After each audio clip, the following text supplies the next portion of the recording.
Welcome to the MDL Newscast. I'm Airman Brianna Cespedes reporting from the Public Affairs Office. This newscast is all about informing you about what goes on at your own home station, Joint Base McGuire-Dix Lakehurst. Everything from exercises to individual accomplishments all across base and for all branches. So, let's get right to it. First, we have the active shooter exercise, which happened on October 18th. I'm sure you're all familiar with the lockdown and the sirens that were going on around base. Well, that happened on McGuire's side at Building 1928. Once the call was made, security forces immediately responded, made an initial clearing of the building, and found one active shooter. They took that active shooter into custody. Multiple casualties were reported and were immediately evacuated by medical personnel. The purpose of these annual exercises is to create a certain muscle memory, as quoted by the incident commander on scene, for all personnel on base. So in the event of a real-world incident, we all would be prepared. I feel a lot safer about that. David Grossman came to speak for a seminar on the bulletproof mind. He is a retired Army lieutenant colonel and an American author who specializes in the psychology of killing. He came to speak about the sheepdog as a representation of what an American warrior's spirit should be. It's in the sheepdog kids book. The wolf lives to destroy. The sheepdog lives to protect.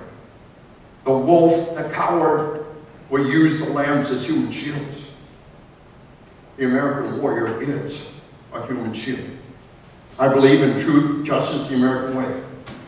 I believe in the redeeming power of love.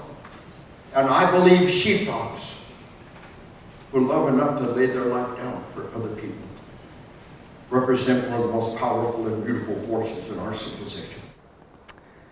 8 years ago, First Sergeant Michelle Humphrey from the 87th Air Base Wing Staff Agency almost lost her life. She shares her story about domestic abuse. It started like any other normal relationship, but then turned ugly. He progressively grew more and more controlling over her life, threatening her and her unborn child, being that she was pregnant at the time. She explains the mental state as believing that you can't survive without the person, that you feel you need them because of the progressive control that they take. She decided to bring it to the public and made this statement. After 8 years, I felt like it was time to start talking about it.